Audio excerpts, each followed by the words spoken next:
I'm 54 years old and I have more tackle than I could use in 3 lifetimes, which is absolute bliss to a tackle junkie like me.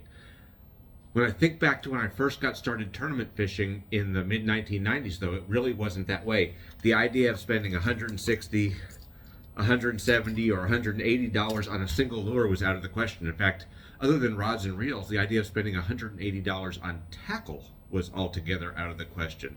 But there were several breakthrough moments in my fishing career where I realized it paid to spend a little bit more. And now it's not unusual for me to spend $20, $30, $180 on a lure, assuming that I see some value in that. Obviously, I've made some mistakes along the way, but I was thinking today about some of the milestone moments in my tackle buying career and what they meant to me. When I first joined a bass club back in mid-1995, I heard a lot of the older guys talking about a lure called a Rico. I assume I had some pop bars at that time. I might have just had hula poppers for all I know. But once I saw these guys kicking my butt with the Rico, I knew I had to have one. The problem was they were $22, $24, $25 a piece. At least it's a topwater lure where you're likely to get it back. You throw it on pretty heavy line. But there was still, at a time when my budget was compromised, some fear about spending that much money on a single lure. Obviously, I'm sitting here, I have 3 of them sitting on the deck of my boat right now. I use them everywhere I go. I use them on the Potomac all the time. It's my #1 go-to topwater there. I use it on all of our local lakes. And if you go to Mexico and you don't have a Rico, the guides are going to look at you like you're crazy. It's the #1 topwater bait for big fish there too. You can get either the smaller 1/4 ounce size or the 1/2 ounce Rio Rico. This is what I'd throw in Mexico. Tend to throw the smaller one a little bit more around the house. As I noted, it's not unusual for me now to spend $20, $30 on a single bait, more for some of my glide baits and big swim baits. But there was a time when you could get most plugs, diving or otherwise, for $4, $5, or $6. When I first got into the sport, that's what you would do. Maybe you would change out the hooks if you really wanted to go a little crazy, but beyond that, there wasn't much expense. Then I read in Bassmaster magazine about a guy named Gary D, who lived in Ohio, and they called it the D-bait. It's a little flat-sided bait, and he was based on the Ohio River, where he would have to, quote-unquote, worm a crankbait through heavy cover. Things were super pressured, super tough, and most of the fish in that heavy cover had maybe seen a worm or a jig. They had never seen a hard bait.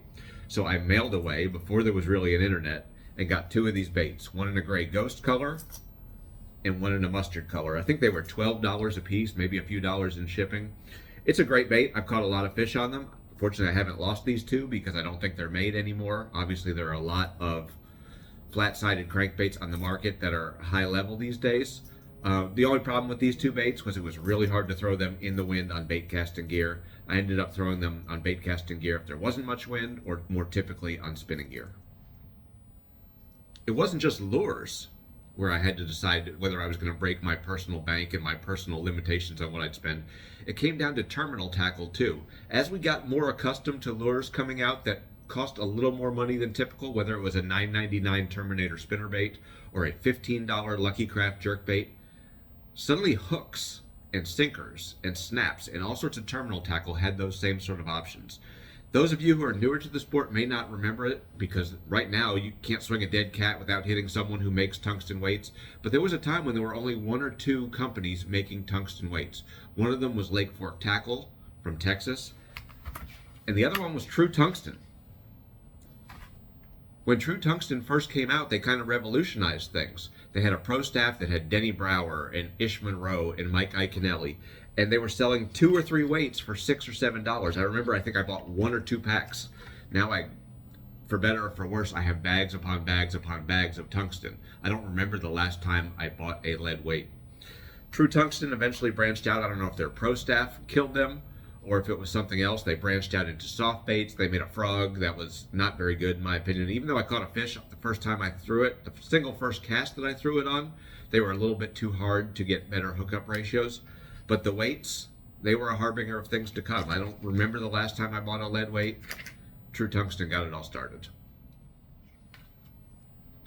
And eventually I had to branch out into more expensive rods too. When I came out, there were a lot of decent rods in the $100 to $120 price range, but a lot of guys in the bass club that I joined were using G.Loomis rods. There was a really good tackle store here in Virginia called Delta Tackle, and they were a G.Loomis dealer, and guys would go in there and buy them up by the bunch. I couldn't afford that at the time, but they had a loaner program. They loaned me a G.Loomis IMX 783. And once I fished it for a weekend, I knew I had to save my pennies. I think it was $240 at the time.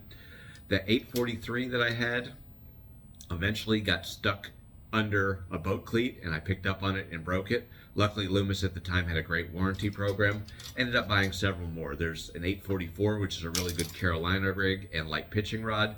This is a 783 cranking rod, which is really good for throwing little baits like a bandit, or even like that D-bait that I showed you previously.